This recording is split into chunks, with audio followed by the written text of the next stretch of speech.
حضرت محمد صلی اللہ علیہ وسلم پر پہلی وحی کے آغاز سے دینی تعلیم کی اہمیت شروع ہو گئی۔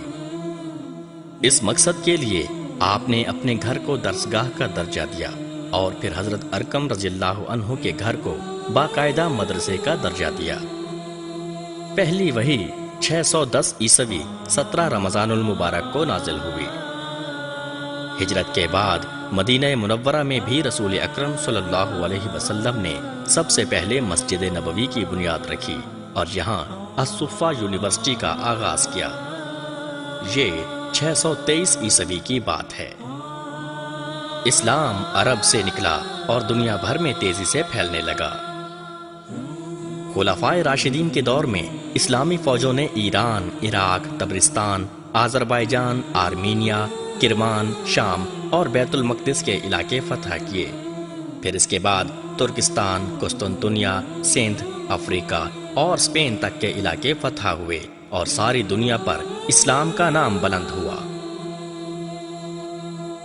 جس طرح مسلمانوں نے فتوحات حاصل کیں، اسی طرح انہوں نے علمی میدان میں بھی کارہائے نمایاں سر انجام دیے۔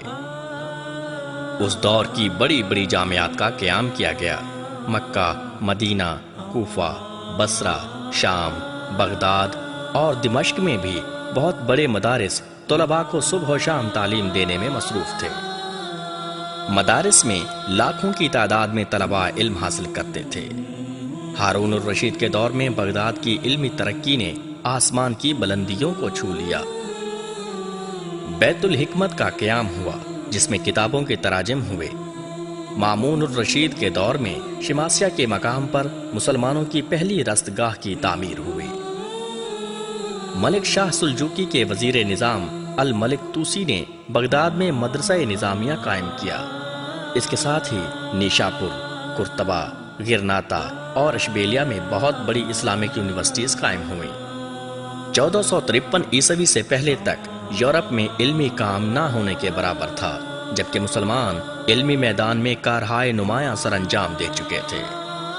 پوری دنیا اور خاص طور پر یورپ سے طلباء علمی پیاس بجھانے کے لیے اسلامک یونیورسٹیز کا انتخاب کرتے تھے، جن میں قرطبہ، الازہر اور بغداد کی یونیورسٹیز سر فہرست تھیں۔ 1453 عیسوی میں سلطان محمد فاتح کے ہاتھوں قسطنطنیہ کی فتح کے بعد یورپ میں نشاط ثانیہ شروع ہوئی۔ دور عروج کی بات ہے جس میں امام احمد بن حنبل، جن کی پیدائش 164 ہجری اور وفات 241 ہجری ہے، ان کے درس حدیث میں 70 ہزار طلباء شامل ہوتے تھے۔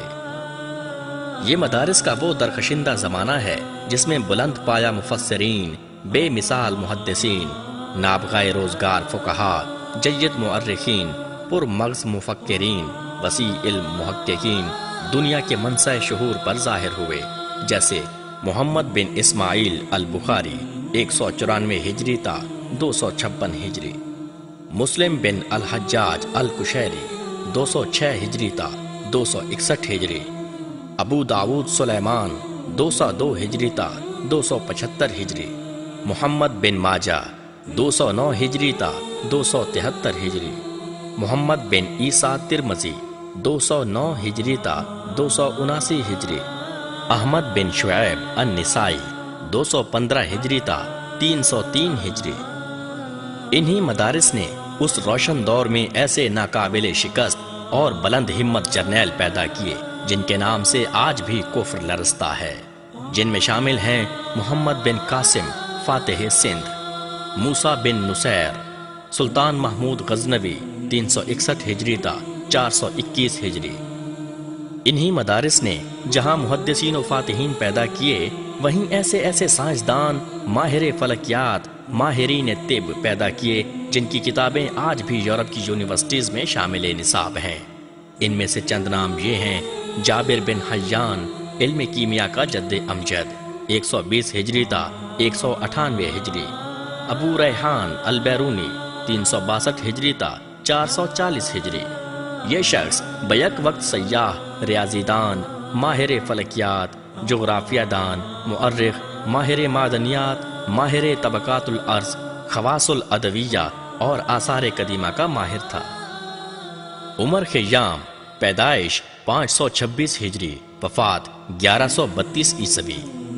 بو علی سینا، ان کی کتابیں یورپ کی یونیورسٹیز میں ایک مدت تک شامل نصاب رہی ہیں، جن میں سر فہرست القانون فی الطب ہے۔ ابن الہیثم، ابو موسیٰ الخوارزمی، دور حاضر کی بہترین ایجاد کمپیوٹر بھی الخوارزمی کے اصول پر کام کرتا ہے، جسے کمپیوٹر کے ماہرین الگورتھم کے نام سے پکارتے ہیں۔ پھر مسلمانوں کا دور ابتلا شروع ہوا۔ اصل اسلام جمود اور تقلید کا شکار ہوئے۔ اندرونی اختلافات اور حکومتی سازشوں نے ان کو تباہ کر دیا۔ مدارس کی طرف توجہ ختم ہوئی اور علم دوستی کی جگہ علم دشمنی شروع ہو گئی۔ اوپر سے چنگیز خان اور ہلاکو خان نے بغداد اور دیگر اسلامی جامعات کو تباہ و برباد کر دیا، اور ساتھ ہی تاتاریوں اور صلیبیوں نے بھی مسلمانوں پر چاروں طرف سے یلغار کر دی۔ مسلمانوں کے علمی اثاثے یورپ منتقل ہو گئے۔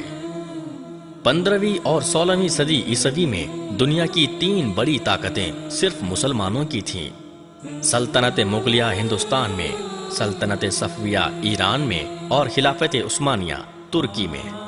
لیکن بڑی طاقتیں ہونے کے باوجود مسلم حکمرانوں نے علم کی طرف توجہ نہ دی، اور بڑی بڑی یونیورسٹیز کا قیام عمل میں نہ آ سکا۔ جبکہ یہ مسلمان حکمران آسمانوں سے باتیں کرتی عمارتوں اور محلات کی تعمیر پر رقم پانی کی طرح بہا رہے تھے، تو یورپ میں عظیم یونیورسٹیز قائم ہو رہی تھیں۔ مسلمانوں پر سیاسی زوال کے ساتھ ایسا علمی زوال آیا کہ موجودہ دنیا کی سائنسی ایجادات میں مسلمانوں کا کوئی حصہ نہ رہا۔ ہماری جامعات زوال پذیر ہوئیں۔ برطانیہ اور یورپ کی یونیورسٹیز جدید و قدیم علوم کا مرکز ٹھہری۔ مدارس کو حکومتی سرپرستی نہ ملی اور نہ ہی صاحب ثروت حضرات نے ان کی طرف توجہ دی۔ اگرچہ یہ لوگ اس دور میں بھی احیاء دین کا کام کرتے رہے، لیکن ان کی تعداد بہت کم رہی۔ 1857 عیسوی کی جنگ آزادی کے بعد مدارس کی تاریخ ایک انتہائی اہم موڑ پر آ کھڑی ہوئی کہ بر صغیر میں مسلم حکومت انگریزوں نے ختم کر دی، جس کے ساتھ ہی 1924 میں خلافت عثمانیہ بھی ختم ہو گئی، اور بیک وقت 20,000 جامعات کو بند کر دیا گیا۔ دنیا کی دیگر اسلامی مملکتیں بھی اپنا وجود کھو بیٹھیں۔ مسلم دنیا 2 حصوں میں تقسیم ہو گئی۔ ایک گروہ انگریزوں سے متاثر ہوا، ان کے لائے ہوئے اسکول سسٹم کا گرویدہ ہوا، حکومتی سرپرستی میں عصری علوم کے ادارے پروان چڑھتے رہے، اربوں روپے کی بجٹ ان کے لیے مخصوص کیے گئے، اور لوگ اسلام کی تعلیم سے دور ہوتے رہے۔ بر صغیر کے طول و عرض میں انگریزی نظام تعلیم کے تحت بنائی گئی یونیورسٹیز، کالجز اور اسکولوں کا جال پھیلایا گیا۔